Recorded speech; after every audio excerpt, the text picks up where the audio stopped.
Muito boa noite, Dr. Pedro Santana Lopes, Dr. António Vitorino. Boa noite. Bem-vindos mais uma vez. Como é que se entende que um conflito como este que se está a viver no Porto de Lisboa dura há praticamente 4 anos, num setor tão fundamental para a economia do país, e não haja uma solução? Dr. António Vitorino.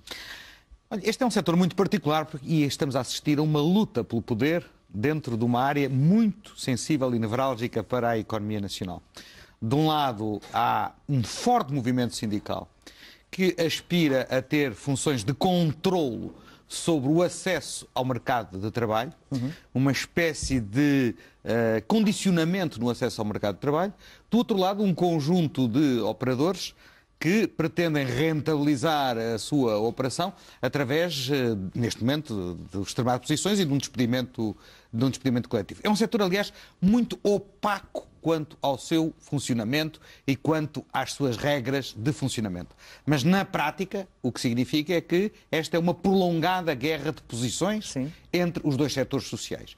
E, obviamente, que a conclusão a que se tem que chegar é que as vítimas desta situação somos todos nós.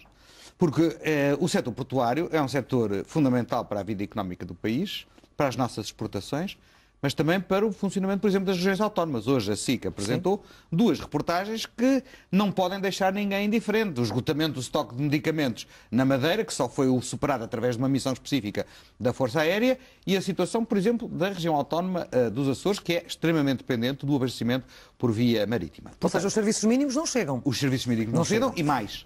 E aquelas alternativas que falou hoje a Sra. Ministra do Mar também não vão chegar.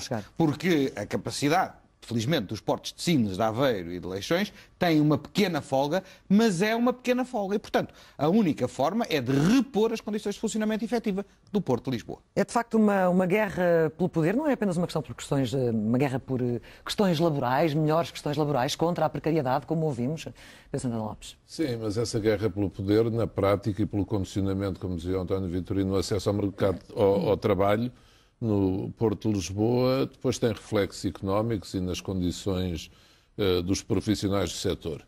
Que eu não vou dizer como aconteceu aqui há anos, lembro-me em 2009, não vou dizer que ganham muito ou ganham pouco. Agora, há de facto alguma dificuldade em perceber os mecanismos de funcionamento de tudo aquilo. Está em cima da mesa agora a hipótese de um despedimento coletivo, que foi aventada pelos operadores.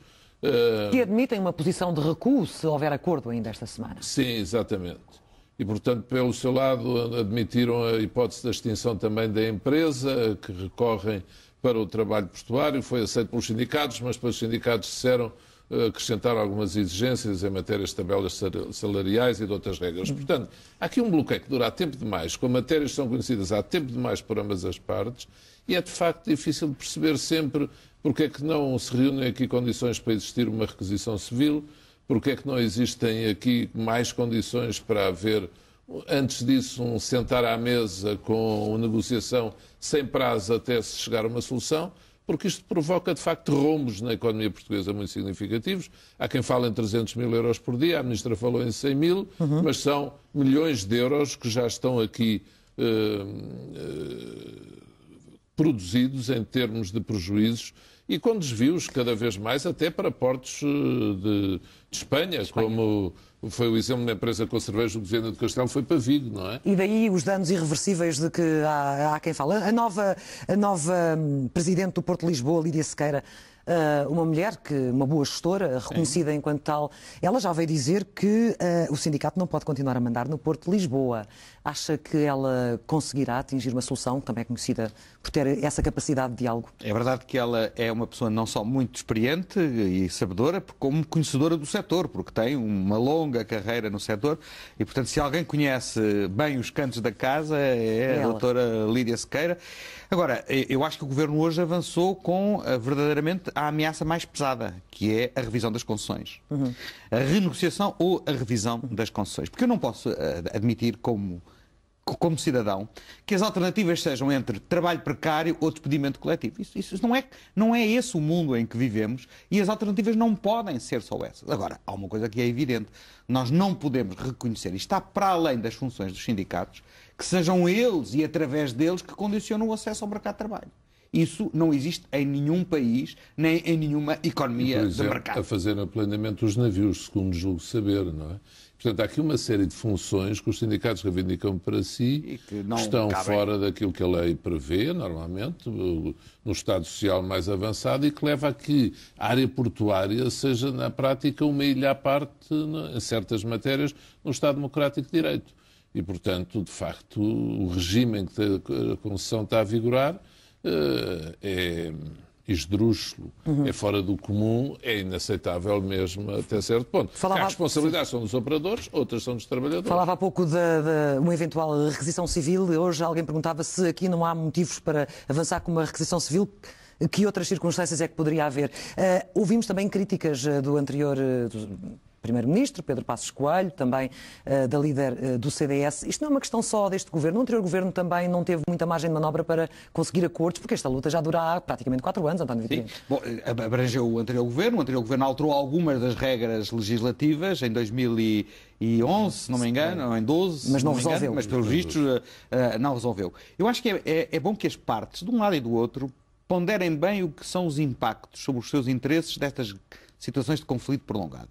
Eu lembro-me sempre que em Inglaterra houve uma greve muito prolongada, no final dos anos 80, princípios dos anos 90, dos mineiros, que opunha o Sr. Arthur Scargill, que era o líder dos sindicatos mineiros, à então Primeira-Ministra Margaret Thatcher, e que isso correspondeu à desarticulação do movimento sindical e também ao fim da eficácia da indústria de exploração de minério no Reino Unido.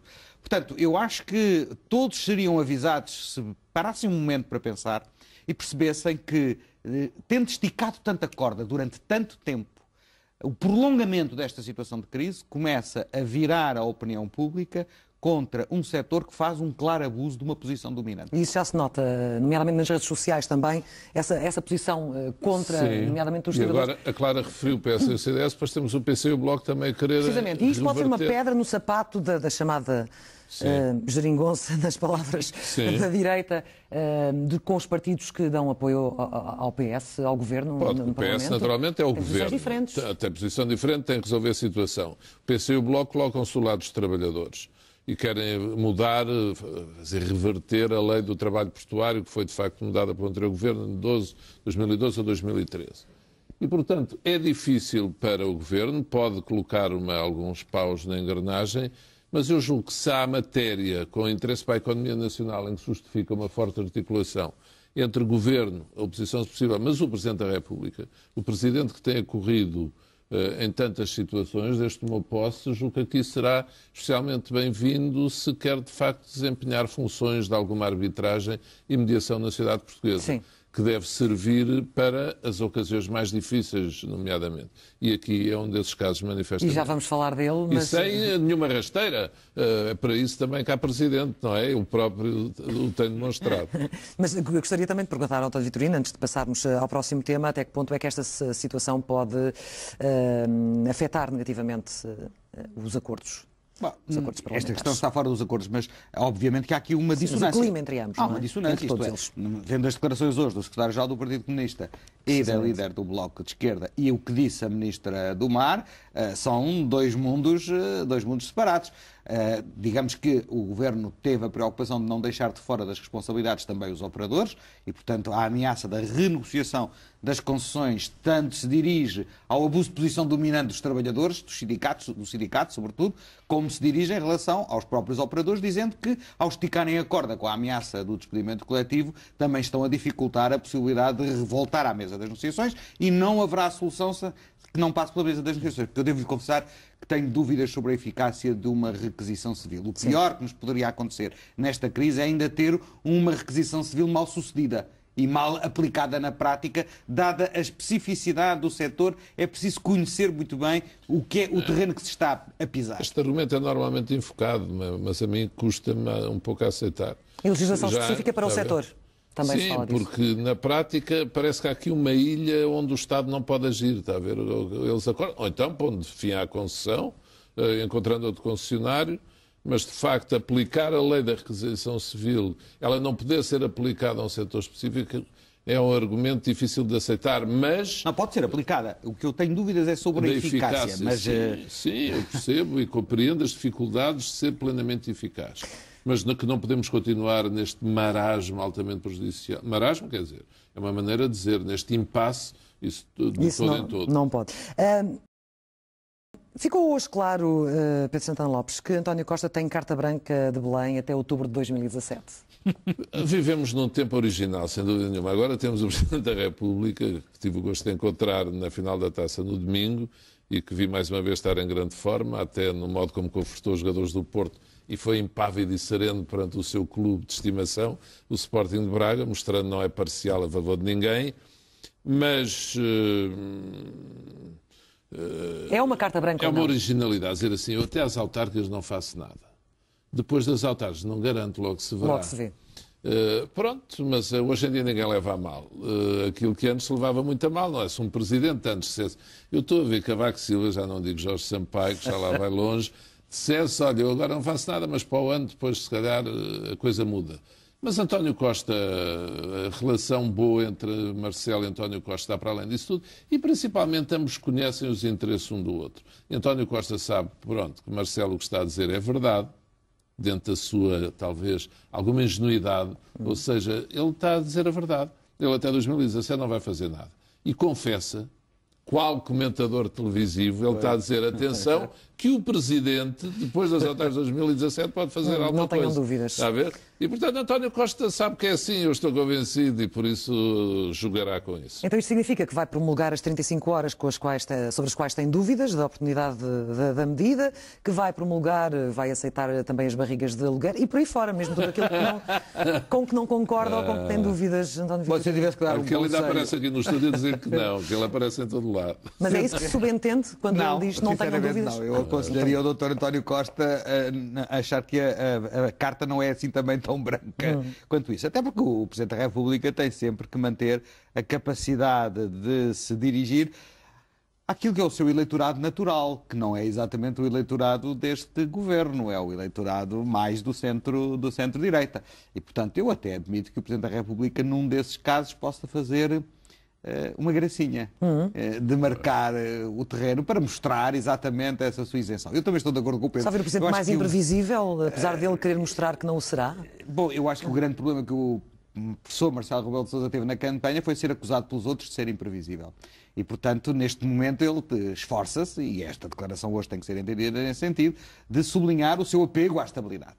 E a sua aposta na estabilidade. Claro está que a veia de comentador saltou de repente ali, um bocadinho, dizendo até às autárquicas, porque é um ciclo político, portanto é menos próprio de um presidente e mais do analista político Marcelo Rebelo de Sousa. Agora, de facto, há aqui uma lógica subjacente a isto, é que as autárquicas serão o primeiro momento em que, de alguma forma, os portugueses serão chamados a pronunciar sobre o quadro partidário que nós temos.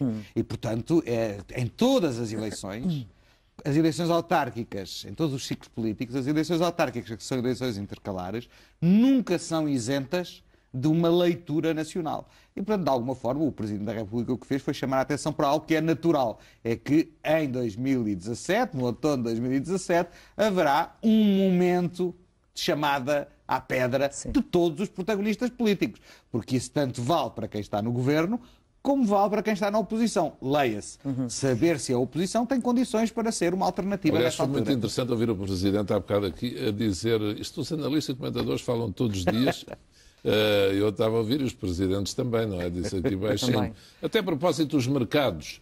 Mas pronto, está-se a definir um estilo de intervenção presidencial. Sim, porque ele, em relação à Moody's, ele desvaloriza a leitura que a Moody's faz quando diz que o déficit dificilmente ficará abaixo dos 3%. Sim, e ele está no seu papel. Mas eu acho que é desvalorizar? Eu acho que sim. Acho que o Presidente faz bem nisso. Acho que o Presidente faz bem dizer que vai a Bruxelas ou à Alemanha ajudar para pedir compreensão em relação à realidade portuguesa. Acho que o Presidente tem que ser solidário com o seu governo e não andar a curto-circuitar o seu governo, muito menos fora de portas. E, portanto, o Presidente também nestas suas voltas do mundo, eu já vi que também vai a Cuba e à Colômbia, não sei, até ao fim do ano. Portanto, ele será um agente até 2017 indispensável para a estabilidade política no país. Se o governo tiver algum problema, não será pelo lado de Belém até às eleições autárquicas, seguramente. E mesmo depois disso, vamos ver, ninguém sabe. Já de Bruxelas e do interior da própria coligação parlamentar, isso é outra questão, não é? Sim, Nunca sim. se sabe o que é que pode surgir por aí que leva a uma divisão irreversível de campos, mas não é provável. António Vitorino. E nessa circunstância ele continuará a achar que até outubro do próximo ano tudo estará bem. Vamos ver. Em relação a esta questão da Moody's, era só o que faltava era que o Presidente da República viesse credibilizar uma previsão. Uma previsão é uma previsão. Eu acho que o relatório da Moody's tem um aspecto que dentro do mal é bom, para lhe dizer a verdade, que é assim, que nós continuamos a ter a dívida em lixo, infelizmente. A própria Presidente do Instituto de Gestão do Crédito Público, da Dívida Pública, fez uma entrevista há poucos dias dizendo que levará tempo até que Portugal possa reemergir, mas o prognóstico que a Moody's faz da dívida portuguesa é estável. E quando não há perspectivas de poder sair da situação em que estamos, a circunstância de não ter considerado negativa já é em si mesmo um elemento positivo. Agora, do ponto de vista da função presidencial, eu acho que neste momento o Presidente da República está bem quando tenta ajudar o país. Não é este governo, Sim. É o país e isso fica-lhe bem. Bom, hoje nós tivemos mais ameaças. Mas a este propósito eu não me deixaria dizer, desculpe lá, Clara, que devem pensar com os seus próprios botões todos aqueles que estranhavam quando Cavaco Silva ajudava o governo de Passos Coelho. Lembra-se? Só uma nota. Nós hoje não vamos ter tempo para falar do Eurogrupo, porque surgiram mais uns avisos, nós já falámos deles aqui na semana passada, mas temos que saltar rapidamente para a Venezuela, porque hoje, de facto, vamos falar da Venezuela. Na semana passada não pudemos falar. E o que eu pergunto é, a situação está a agravar-se de dia para dia. Como é que um dos países mais ricos da América Latina chegou a este ponto? Há 5 anos dissessem um venezuelano que estaria hoje como está, ninguém acreditaria. Como é que se chegou até aqui? O problema é, olha, no Porto de Lisboa dificilmente vemos solução. E passa a comparação na Venezuela é que não vemos solução de todo. Porque até a generalidade das forças políticas mundiais procuram afastar a ex-presidentes irem à Venezuela, ao líder dos cidadãos, Alberto Rivera, de Espanha, tudo, procurar ajudar a encontrar uma solução política. Mas eu não vejo solução. Curto prazo, Nicolás Maduro treina os militares e as milícias e a oposição tenta jogar nas manifestações de rua de civis. Isto leva a confrontos que tenderão a ser cada vez mais violentos, porque falta, de facto, vimos os aumentos de preço agora da farinha e do frango. Olha, a Coca-Cola parou a sua produção, não é o mais grave, mas porquê? Porque não há açúcar. Exatamente. E, portanto, faltam os bens essenciais. E, portanto, quando as pessoas não comem, quando não têm liberdade, não têm alimento, o que é que falta para haver mesmo revolução? E ela vai acontecer um dia destes, mais tarde ou mais cedo, porque a situação é absolutamente insustentável. E digo-lhe uma coisa, muito tem aguentado a situação, ao mesmo tempo, é um fenómeno curioso, interessante de estudar, ver como as Forças Armadas têm resistido ao lado do presidente Nicolás Maduro, que não tem nem de perto nem de longe o apelo, o carisma, que gosta ou não se gosta, Hugo Chávez, sem dúvida nenhuma, tinha para muitas pessoas do seu país. Exatamente. E não só. António. Sim, o prognóstico é o mais negro possível. Eu receio que haja um conflito civil, porque, como o Pedro disse, as Forças Armadas estão mobilizadas, há milícias que estão a ser armadas, há armas que estão a ser distribuídas, aliás, pelos dois campos, e isso é o caldo de cultura para uma confrontação nas ruas com consequências dramáticas. E isso, para nós, portugueses, é muito importante. Nós temos uma enorme comunidade de portugueses e de lusodescendentes na Venezuela. Eu vi outro dia números que calculavam que entre uns e outros, considerando as 3 gerações que já temos de sucessivos imigrantes para a Venezuela, poderíamos estar a falar de qualquer coisa próxima de 1 milhão de pessoas. E muitos já desejarem regressar também. Mas o que é curioso é que essa notícia dizia que eram muito resistentes, muito renitentes a vir. Isto é, o governo tentou montar uma operação, tentar criar as condições básicas, como nestas coisas é aconselhável, e o estado de espírito dos lusodescendentes e dos portugueses que lá residem é de dizer, não, nós vamos fazer tudo o possível para aguentar, porque gostamos deste país, é o nosso país, nós queremos cá ficar. Agora, obviamente, se houver uma guerra civil, como eu receio que estão criadas as Uma condições... guerra civil, no caso, a acontecer, será inevitavelmente sangrenta. Sim, será um massacre. Sim, um de um lado e do outro, e sobretudo quando a população civil começa a estar a ser armada, as condições são incontroláveis, porque não há comando central num conflito civil dessa natureza. Os nossos temas terminaram, o nosso tempo também está mesmo no fim, 30 segundos apenas para o Pedro Santana Lopes, peço desculpa, Dr. António Vitorino.